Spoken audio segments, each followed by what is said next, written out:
Hello et bienvenue dans ce nouvel épisode du podcast SEO Wedding Star, le podcast SEO des pros du mariage.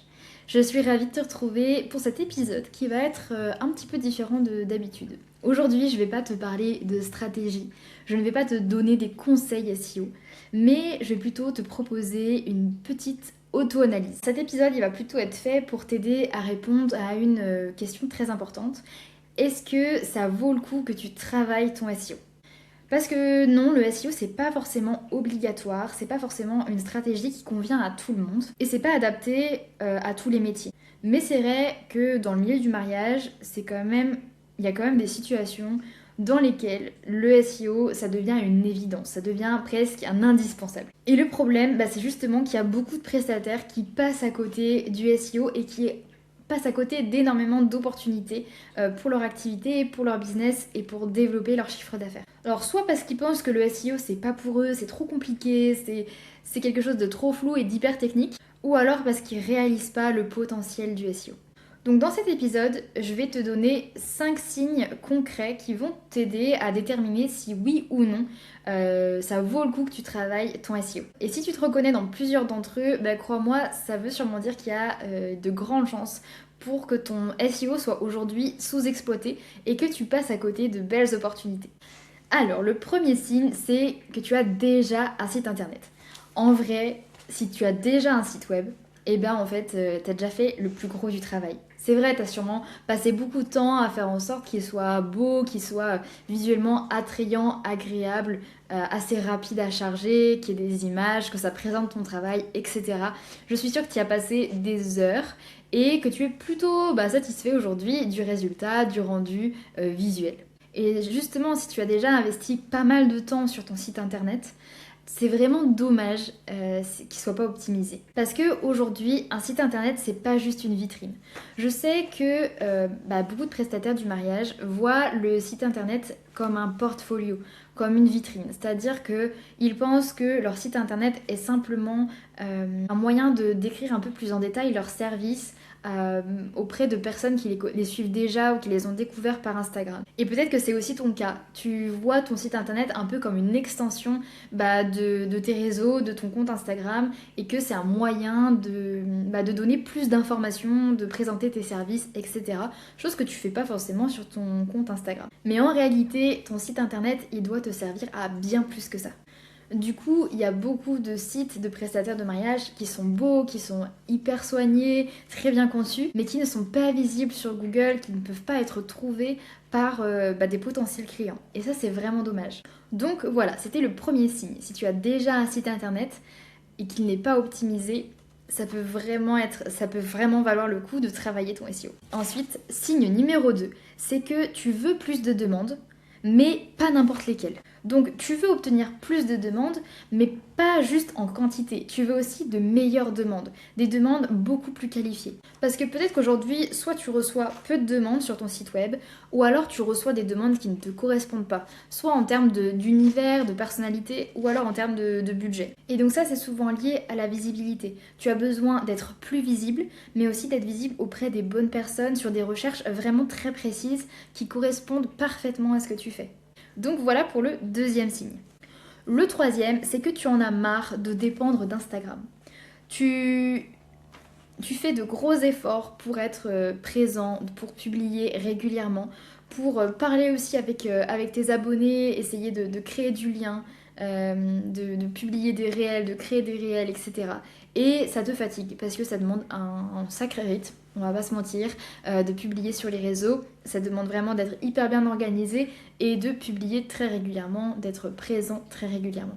Donc ça te prend beaucoup de temps, mais ça ne te génère pas forcément beaucoup de résultats. Et c'est souvent là que le SEO devient une alternative très intéressante parce que tu peux créer un système qui va te prendre moins de temps que de poster sur les réseaux et obtenir autant, voire plus de résultats que sur Instagram. Ensuite, quatrième signe qui montre que travailler ton SEO, ça vaut vraiment le coup, c'est que tu travailles localement. En gros, tu travailles dans une zone géographique précise. Et ça, dans l'univers du mariage, c'est presque toujours le cas. Et c'est une énorme opportunité pour toi. Parce que justement, les futurs mariés, ils vont pas chercher un photographe ou une wedding planner qui habite à l'autre bout du monde. ils vont chercher quelqu'un qui est autour de chez eux, qui vont pouvoir rencontrer en présentiel aussi avant le jour du mariage, etc. Pour que les échanges soient plus faciles. En tout cas, c'est le réflexe qu'ils ont, c'est de chercher plutôt autour de chez eux. Donc quand ils font leur recherche sur Google, ils vont rechercher avec une ville, wedding planner, Nantes par exemple, ou décoratrice mariage, Toulouse. Et pourtant, il y a très peu de prestataires qui exploitent vraiment ça. Donc pour toi, c'est vraiment une chance. Il y a de la place, et il y a même de la place pour toi. Tu peux te faire une place sur Google, sur des recherches locales, et du coup, toucher des clients qui sont autour de chez toi. Et donc, cinquième signe, c'est que tu veux sécuriser ton agenda. Tu veux obtenir plus de stabilité dans ton activité. Tu veux pas juste remplir ton agenda en dernière minute ou dépendre du bouche à oreille ou encore espérer que les demandes arrivent. Non, ce que tu veux, c'est avoir plus de visibilité sur ton agenda à l'avance et être moins stressé. Parce que peut-être qu'aujourd'hui, tu es dans le stress, tu as peu de visibilité sur ton planning et du coup, tu ne sais pas comment va être bookée ta saison. Et tu sais pas combien est-ce que tu vas avoir de chiffre d'affaires, etc. Si tu vas vraiment pouvoir vivre de ton activité, tu as du mal à anticiper. Toi, ce que tu aimerais, c'est vraiment que ton planning se remplisse au fur et à mesure et que tu puisses avoir déjà des réservations pour dans plusieurs mois, voire même pour l'année prochaine. Et justement, c'est ce que peut t'aider à faire le SEO. Parce qu'avec un contenu qui est bien positionné, que tu travailles une fois, que tu optimises et qui se positionne bien, eh bien en fait tu peux obtenir des résultats rapidement, par exemple dans les 3 premiers mois, mais tu peux aussi en avoir encore dans 6 mois ou même dans 1 an. Donc c'est ça qui est super intéressant avec le SEO parce que ce que tu fais maintenant t'apporte des résultats aussi dans la durée. Donc c'est ça qui va t'aider à booker ton agenda au fur et à mesure et pas toujours être dans la dernière minute et dans le stress de voir ton agenda qui se remplit pas, d'avoir moins de demandes que les autres fois, que les autres années. Donc le SEO peut vraiment t'aider à sécuriser ton agenda. Donc voilà pour les 5 signes que ton SEO mérite d'être travaillé.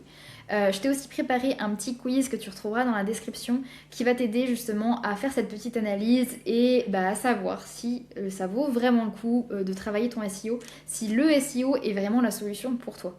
Si tu t'es reconnu dans plusieurs de ces signes, c'est que ton SEO a un vrai potentiel. Et justement, je te propose qu'on aille révéler ce potentiel grâce à mon accompagnement SEO spécialement dédié aux pros du mariage. Pendant 1 mois, on travaille ensemble les bases de ta visibilité sur ton site web pour t'aider à attirer plus de futurs mariés sur ton site, mais aussi à les convertir pour pouvoir transformer ces visiteurs en réservation ou en demande de devis.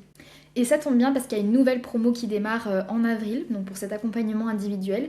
Il reste aujourd'hui, donc à l'heure où je te parle, il reste que 2 places. Je t'avoue que je ne sais pas si c'est encore le cas à l'heure où tu écoutes ou regardes cet épisode. Donc si tu es intéressé, si tu veux rejoindre cet accompagnement individuel dès le mois d'avril, donc ça démarre le 13 avril, n'hésite pas à venir m'écrire directement sur Instagram ou alors à remplir le formulaire qui est dans la description. C'est un formulaire de candidature. Une fois ce formulaire complété, on se retrouvera en visio ensemble pour voir si l'accompagnement est bien fait pour toi, si je peux vraiment t'aider à atteindre tes résultats rapidement et aussi à t'aider à construire un système durable pour t'aider à remplir ton agenda en fait en continu. Donc voilà, si ça t'intéresse, dépêche-toi de prendre ta place parce que je suis pas sûre qu'elle reste libre très longtemps. Voilà, c'est tout pour cet épisode. Je te remercie de l'avoir écouté jusqu'au bout. Et puis, je te dis à très vite pour le prochain épisode. À mercredi!